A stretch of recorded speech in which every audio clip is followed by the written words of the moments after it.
तो क्या ये जमाती और नमाजी कोरोना के सिपाही साबित हो रहे हैं क्या, या खुद को कर रहे हैं? इस पर होगी बड़ी बहस, महाबहस में रात 8 बजे जरूर देखिए। मगर यूपी में लॉकडाउन खत्म करने की खबरों को बल मिलने लगा है। खबर है कि योगी सरकार चरणबद्ध तरीके से लॉकडाउन में ढील दे सकती है। सीएम योगी आदित्यनाथ ने लॉकडाउन खत्म करने के संकेत दिए हैं। 15 अप्रैल को देश भर में लॉकडाउन खुलने की खबर है। ऐसे में यूपी सरकार स्टेप बाय स्टेप खत्म कर सकती है लॉकडाउन को। ये सब कोरोना वायरस के लगातार संक्रमण फैलने के खतरे को ध्यान में रखते हुए किया जाएगा। जहां जरूरी होगा वहां लॉकडाउन रखा भी जा सकता है, लेकिन जहां पर नहीं जरूरी है, जहां पर मरीज नहीं पाए गए हैं, वहां लॉकडाउन में ढील दी जा सकती है। तो इस वक्त की कोरोना से जुड़ी 10 बड़ी खबरें जान लेते हैं। देश भर में 2301 लोग कोरोना से अब तक पीड़ित हो चुके हैं। यूपी में 172 कोरोना मरीज सामने आए हैं। देश भर में कोरोना से 56 लोगों की अब तक मौत हो चुकी है। पिछले 24 घंटे में 336 नए मरीज अब तक कोरोना के मिले हैं। पिछले 24 घंटे में 12 कोरोना पॉजिटिव लोगों की मौत हुई है। तबलीगी जमात के 647 लोगों को कोरोना हो चुका है। बलरामपुर में जमात के 12 कोरोना मरीज मिले हैं। आगरा में 8, आजमगढ़ में 4 जमातियों को कोरोना पॉजिटिव पाया गया है। प्रतापगढ़ में 1, हरदोई में 2 जमातियों में कोरोना वायरस पाया गया है। यूपी में 429 जमातियों की रिपोर्ट आनी अभी बाकी है।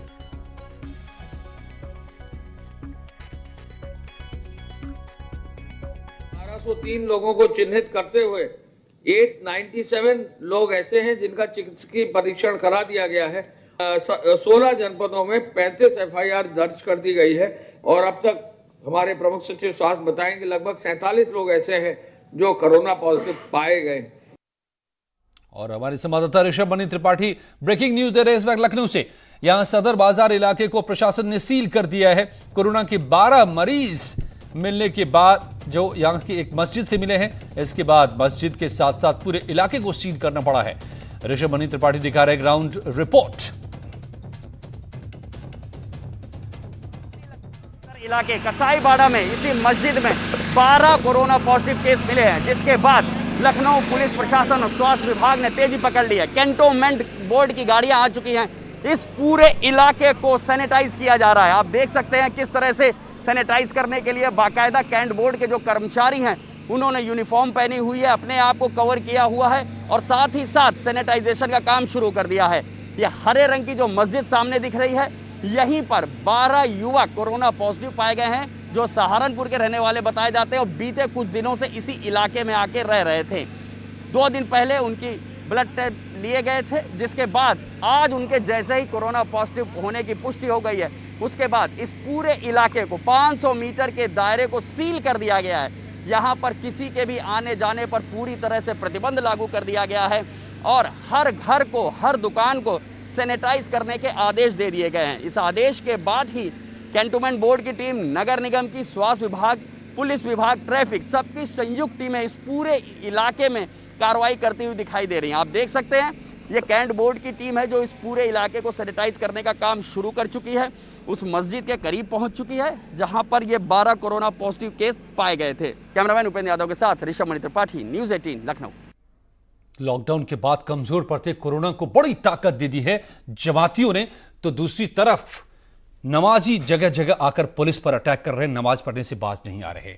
और आगरा में इन जमातियों को बिरयानी चाहिए। जी हां, सिकंदरा इलाके में क्वारंटीन किए गए जमाती पुलिस से सिगरेट और बिरयानी जैसी चीजों की डिमांड कर रहे हैं। ग्राउंड जीरो से रिपोर्ट ली हमारे संवाददाता हिमांशु त्रिपाठी ने। देश उत्तर प्रदेश और आगरा के लिए आफत बने तबलीगी जमात के लोग अब आगरा में ड्रामा कर रहे हैं। आगरा में इनको बिरयानी चाहिए थी, बिरयानी की मांग इन्होंने की, सिगरेट की मांग की, गुटखे की मांग की और इस मांग को लेकर के इन्होंने हंगामा किया। उसके बाद जब सिकंदरा पुलिस ने इन्हें टाइट किया तब जाकर ये शांत हुए। तो तबलीगी जमात के लोग, इनमें से 7 लोग कोरोना पॉजिटिव पाए जा चुके हैं, जबकि एक दुबई से लौटा शख्स भी कोरोना पॉजिटिव पाया गया है। और इन जमात के लोगों ने आगरा की संख्या में उछाल लाया है और आगरा में कोरोना पीड़ितों की संख्या 20 हो चुकी है। लेकिन इनका नित नया ड्रामा जारी है और इसी ड्रामे को कंट्रोल करने के लिए यहाँ पर पुलिस बल लगाया गया है।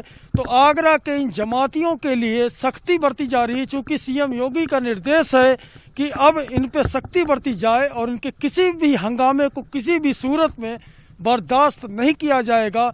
इसी वजह से प्रशासन और पुलिस के लोग अब पूरी तरह से सख्त है और इन जमातियों को वही भोजन दिया जा रहा है जो मरीजों को दिया जाता है और उनकी हर फरमाइश को ठुकरा दिया गया है और साथ ही साथ इन पर सख्ती भी की गई है।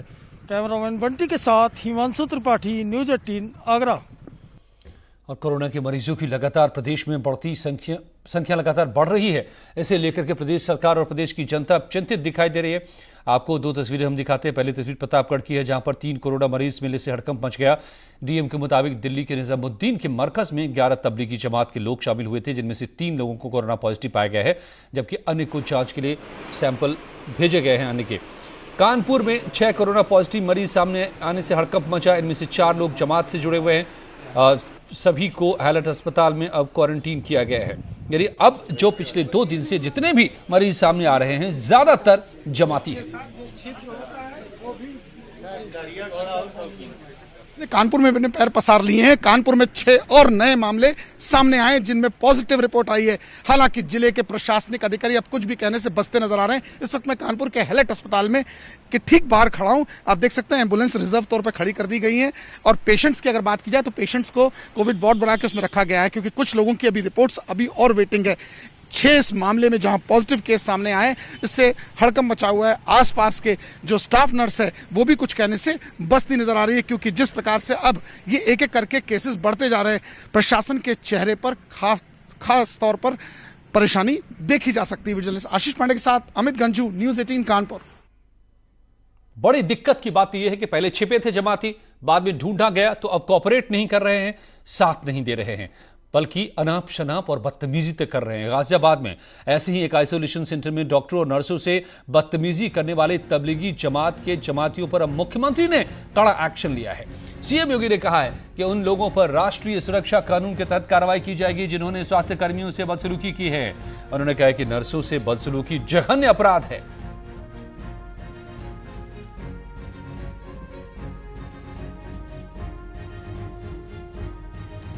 लोगों की गाजियाबाद की घटना पर मुख्यमंत्री ने बड़ा निर्णय लिया है। मुख्यमंत्री ने साफ तौर पर कह दिया है, ना ये मानेंगे, ना ये कानून को मानेंगे, ना ये व्यवस्था को मानेंगे।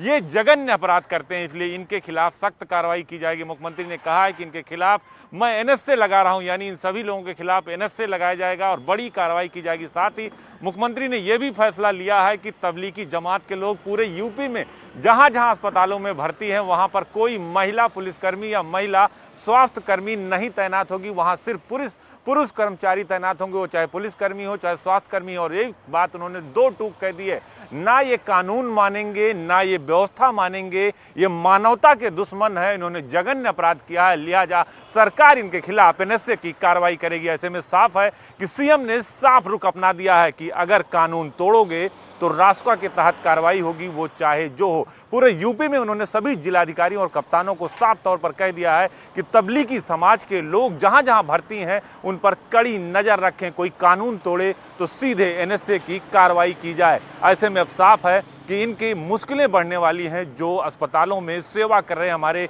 कोरोना वॉरियर्स के साथ बदतमीजी करते हैं, अभद्रता करते हैं, अब वो जेल की सलाखों के पीछे होंगे। वीडियो जर्नलिस्ट गुलजार खान के साथ अजीत सिंह, न्यूज 18 लखनऊ। और उत्तर प्रदेश सरकार में मंत्री श्रीकांत शर्मा ने तबलीगी जमात के लोगों पर हमला किया है। श्रीकांत शर्मा ने कहा है कि जमात के लोग गुनाह कर रहे हैं, उन्हें इस तरह से छिपना नहीं चाहिए। जमात के लोग गुनाह पर गुनाह कर रहे हैं और कोरोना वायरस को पूरे देश में फैलाने का काम कर रहे हैं। ये बहुत शर्मनाक है। पहला गुनाह आपको जानकारी थी, उसके बावजूद भी निजामुद्दीन में आप इकट्ठे हुए। दूसरा गुनाह, आप बीमार थे, आपको जानकारी थी, फिर भी वहां से भागने की कुछ लोगों ने कोशिश की। और मौलाना खालिद रशीद फरंगी महली ने मुस्लिम समाज से अपील की है कि वो पुलिस या मेडिकल स्टाफ के साथ अभद्रता न करें। ये लोग अपनी जान जोखिम में डालकर लोगों की मदद कर रहे हैं। फरंगी महली ने लॉकडाउन का पालन करने की भी अपील की है।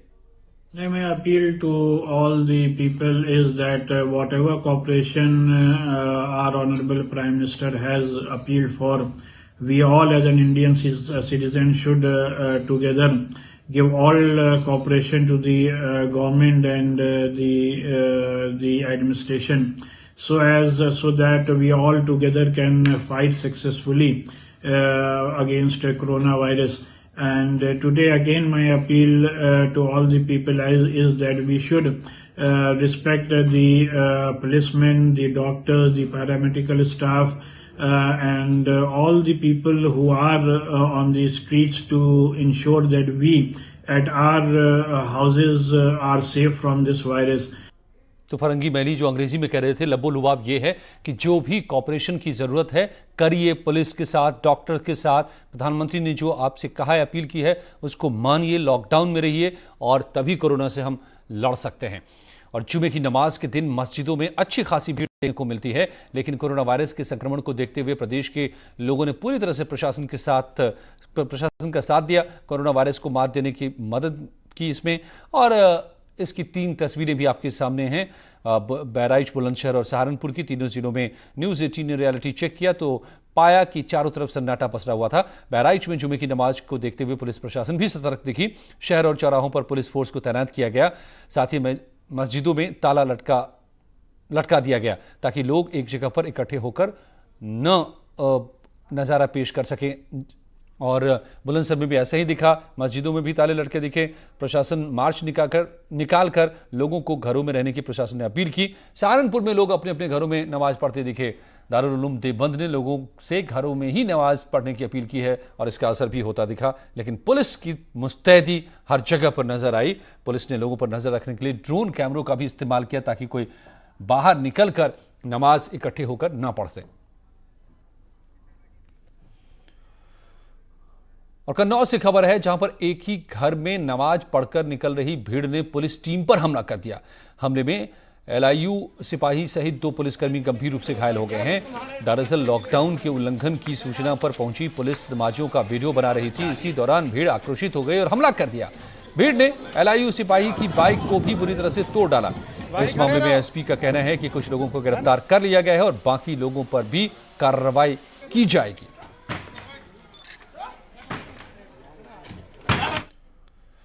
एटा में लॉकडाउन के बाद कालाबाजारी करने वालों की चांदी हो गई है। ऐसे लोग मुसीबत में फंसे लोगों का फायदा उठाकर लूटने में लगे हुए हैं।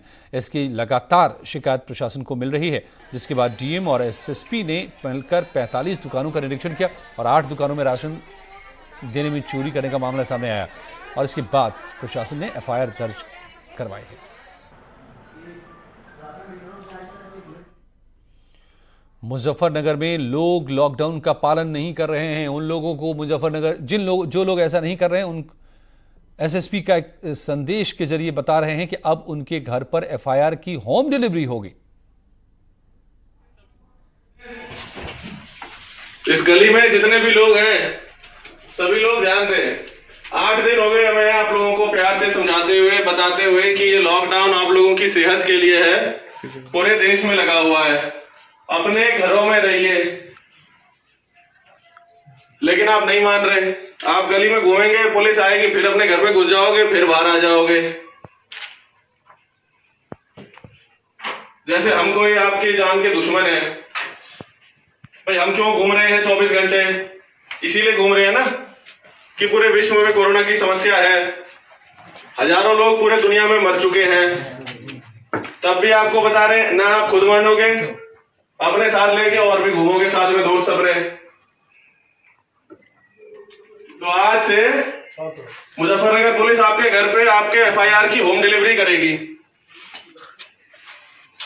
आपका बनाएंगे हम वीडियो बना के होगी FIR दर्ज। तो इस तरीके से अब पुलिस को जाकर गली गली में लोगों को बताना पड़ रहा है कि अब नहीं माने तो FIR और घर पहुंचेगी FIR। और कोरोना की जंग में गरीबों को किसी तरह की परेशानी न हो, इसके लिए यूपी सरकार ने आज 86 लाख लोगों को 3 महीने की पेंशन के तौर पर 871 करोड़ की रकम ऑनलाइन ट्रांसफर किया। लखनऊ में सीएम योगी ने यह रकम वरिष्ठ नागरिकों, दिव्यांगों और विधवाओं के खातों में ट्रांसफर किया और इसके तहत 60 से 79 वर्ष तक के आयु वाले वरिष्ठ नागरिकों को 200 रुपए और 80 साल से अधिक की उम्र वालों को 500 रुपए दिए गए, जबकि 40 से 79 साल तक की विधवाओं को 300 और 80 साल से ऊपर की विधवाओं को 500 रुपए दिए गए और 79 साल तक के सभी दिव्यांगों को 300 रुपए और 80 साल के ऊपर के दिव्यांगों को 500 रुपए दिए गए।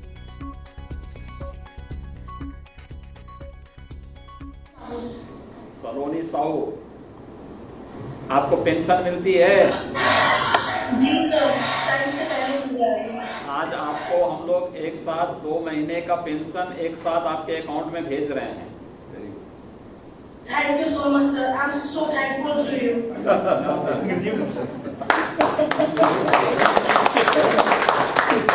कैसा लग रहा है आपको?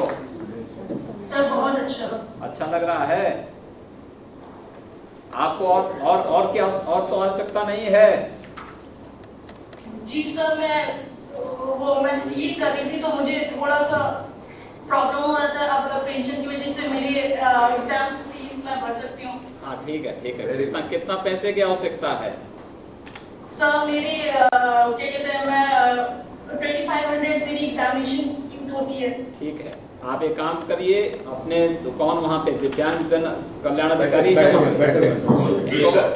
इनको आप वहाँ से इनका डिटेल ले लेंगे, इसको यहाँ मेरे पास भिजवा देंगे, हम इनका सहयोग करवा देंगे। ठीक है। और सीएम योगी की घोषणा के बाद बरेली में लोगों ने सरकार के फैसले पर खुशी भी जाहिर की है। खाता बंद है, अब चालू होएगा तब मिलेंगे 500 रुपये आई हुई। 3 महीने जी, 1 महीने के मिले हैं, 2 महीने के नहीं मिले। मतलब 3 किस्त में आना था पैसा, 1 किस्त में पैसा आया, मतलब लेने आए हैं। शांति देवी जी, एक महीने की दी है, जो 3 महीने की बोला था वो नहीं दी है। 1 ही महीने का मैसेज आया है, 1 ही महीने की पेंशन दी है। नहीं आए, 500 रुपये आए हैं। जो 3 महीने का बोला था वो नहीं आए हैं। अब ये बताओ, हम गरीब लोग क्या खाएं, क्या बच्चों के खिलाएं? 500 रुपये में, 500 रुपये में सब्जी भी नहीं पूर पड़ रही है।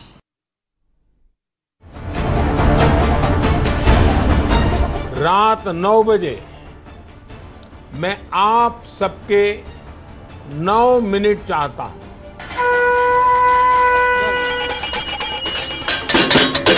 5 अप्रैल को रात को 9 बजे 9 मिनट तक जरूर जलाएं। भरी दोपहरी में अधियारा सूरज परछाई से हारा, अंतर चमका नेह निचोड़े बुझी हुई बाती सुलगाए तो फिर से दी। पीएम ने संदेश देकर कोरोना के खिलाफ जारी जंग में 5 अप्रैल को रात 9 बजे मोमबत्ती दिया जलाने की अपील की है। पीएम ने कहा है कि लोग घरों में लाइट बंद करके 9 मिनट के लिए बालकनी या दरवाजे पर लाइट जलाएं। उन्होंने कहा है कि देश में कोरोना से आए अंधकार को प्रकाश से दूर करना है।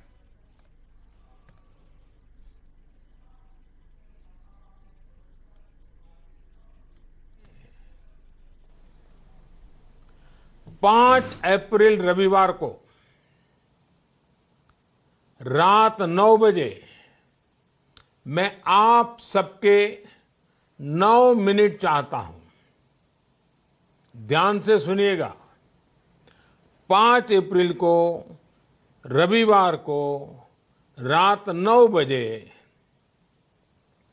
घर की सभी लाइटें बंद करके घर के दरवाजे पर या बालकनी में खड़े रहकर 9 मिनट के लिए मोमबत्ती, दिया, टॉर्च या मोबाइल की फ्लैशलाइट जलाएं। मैं फिर कहूंगा, मोमबत्ती, दिया, टॉर्च या मोबाइल की फ्लैशलाइट 5 अप्रैल को रात को 9 बजे 9 मिनट तक जरूर जलाएं। और उस समय यदि घर की सभी लाइटें बंद करेंगे, चारों तरफ जब हर व्यक्ति एक एक दिया जलाएगा, तब प्रकाश की उस महाशक्ति का एहसास होगा जिसमें एक ही मकसद से हम सब लड़ रहे हैं, ये उजागर होगा। जाहिर है कोरोना जिस तरह से फैला है और जिस तरह का एक भय का भी माहौल है, तो उस भय के अंधेरे को दूर करने की ये तरकीब प्रधानमंत्री की, दिया जलाओ साथ आओ, और इस संदेश की लोग तारीफ भी कर रहे हैं। प्रधानमंत्री जी ने 130 करोड़ जनता के लिए एक संदेश ये दिया है कि हम लोग 5 तारीख को रात 9 बजे दीपक जलाएंगे। ये मेरा व्यक्तिगत सबसे अनुरोध है कि हम सब लोग दीपक जला के इस पूरे प्रधानमंत्री जी के आह्वान का समर्थन करते हुए पूरे विश्व से कोरोना हारेगा, देश जीतेगा, ये संदेश दें। मैं आप तक आना चाहता हूँ, क्या कहेंगे सर आप? बिल्कुल, हम लोग सब दिए जलाएंगे, टॉर्च जलाएंगे और मोमबत्तियां जलाएंगे। और आप तक आना चाहता हूँ सर, क्या कहेंगे? प्रधानमंत्री जी ने आज संदेश दिया, क्या कहेंगे? बिल्कुल, मैं तो ये कहूंगा कि संपूर्ण देशवासियों से कि आप लोग अपनी छतों पे आइए, घरों के बाहर आइए और ग्रुप में ना आइए, मोमबत्तियां जलाइए, फ्लैश लाइट जलाइए। जी हाँ, तो सभी लोग आइए, दिया जलाइए, एकजुटता दिखाइए और अंधेरे को भगाइए। और राज्य के शिक्षक भी इसमें अपना सहयोग दे रहे हैं। कोरोना से जंग में शिक्षा विभाग के अधिकारियों ने, शिक्षकों ने सीएम राहत कोष में 76 करोड़ रुपए दिए हैं।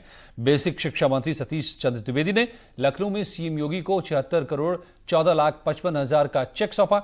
इस पर सीएम योगी आदित्यनाथ ने सभी टीचर और शिक्षा विभाग के अफसरों का आभार जताते हुए कहा कि कल ही हमने कोष का निर्माण किया और आज 76 करोड़ आना अच्छी शुरुआत है। कल ही हम लोगों ने निर्णय किया था कि एक कोष का निर्माण कोविड केयर कोष के रूप में होना चाहिए और इस कोष के लिए पूरी नियमावली, पूरी कार्रवाई हमारी कल ही रात्रि को तैयार हुई। आज इसको कैबिनेट अपनी मंजूरी देने जा रही थी कि सबसे पहले इस फंड में, मैं सोचता था कि वास्तव में, क्योंकि मैं तो इन सब कार्यों में व्यस्त हूं, तो पैसा कौन मांगेगा, कहां से कौन पैसे की बात करेगा। लेकिन मुझे कल ही बेसिक शिक्षा परिषद की ओर से जब ये बात, जैसे कोष की जानकारी सामने आई और इस कार्रवाई को आगे बढ़ाने के लिए हम लोगों ने निर्णय लिया, तो सबसे पहला ऑफर बेसिक शिक्षा परिषद की तरफ से आया। और उसमें भी जब अपर मुख्य सचिव गृह ने मुझे बताया कि 75-76 करोड़ रुपए की राशि इस कोष में आने जा रही है, तो मैंने कहा भी 75-76 करोड़ नहीं, 75-76 लाख होगा, इसको कंफर्म करें। 6 लाख लोग हैं। तो उन्होंने फिर मुझे बताया कि नहीं, ये 75-76 करोड़ है और ये कोष की शुरुआत ही अच्छी हो रही है। और मुझे लगता है कि अब तक कई अन्य लोगों ने इसके लिए फिर बाद में मुझे प्रस्ताव देने प्रारंभ किए हैं। आज सुबह मेरे पास कई लोगों के फोन आए कि हम लोग इस कोष में सहयोग करना चाहते हैं। मैं धन्यवाद दूंगा बेसिक शिक्षा विभाग के मंत्री डॉक्टर सतीश द्विवेदी जी को, अपर मुख्य सचिव बेसिक श्रीमती रेणुका कुमार जी को। जम और हर कोई अपने अपने तौर पर लोगों की मदद ऐसे वक्त में कर रहा है। अमेठी सांसद स्मृति ईरानी के निर्देश पर पूरे जिले में जरूरतमंदों को बीजेपी नेता और कार्यकर्ता राशन और जरूरी सामान मुहैया करवा रहे हैं। एक बार फिर स्मृति ईरानी ने एक अच्छा कदम उठाते हुए सभी को निर्देश दिया है, जिसके बाद कोरोना वॉरियर्स को जरूरी सामान उपलब्ध कराया जा रहा है। बीजेपी कार्यकर्ता कोरोना वॉरियर्स जैसे बैंककर्मियों, पुलिसकर्मियों और सफाई कर्मियों को सैनिटाइजर और मास्क बांट रहे हैं। सांसद के प्रतिनिधि विजय गुप्ता खुद भी इस काम में लगे दिखे।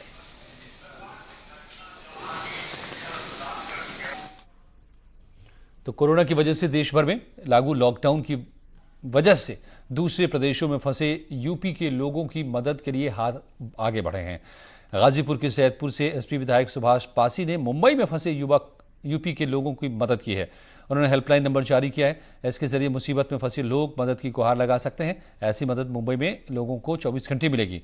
एसपी विधायक लगातार अपने विधायक क्षेत्र में भी लोगों की मदद कर रहे हैं। गरीबों को हर रोज 1000 पैकेज भोजन तैयार करवाकर बांट रहे हैं ताकि सबको खाना मिल सके।